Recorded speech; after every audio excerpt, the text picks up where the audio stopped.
The White House is unveiling where President Trump will campaign ahead of next week's midterm elections. KARK4's White House correspondent Mark Meredith is at the White House with a closer look at which races the White House is convinced they can win. It's hard to believe, but the midterm elections are only 1 week away. And while early voting is underway in many states, the White House is also giving us an idea of how they plan to get out the vote next week. There's more opportunity.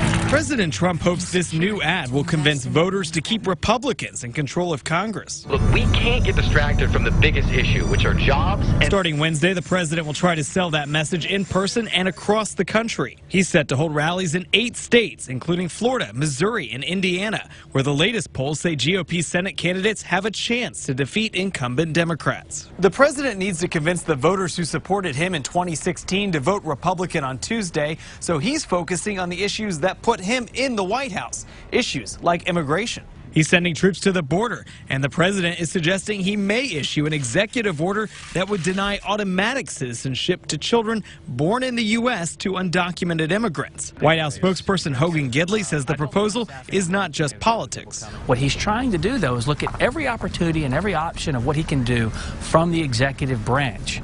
We have made no decisions yet formally. But political analyst Gary Nordlinger says putting immigration front and center is indeed all about the politics.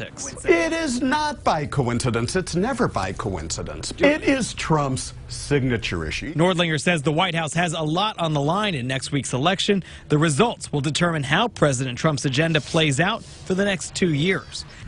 The president spent the day away from the campaign trail today. He was active on Twitter offering up endorsements, but the president spent the day in Pennsylvania paying his respects to the victims of Saturday's shooting at a Pittsburgh synagogue.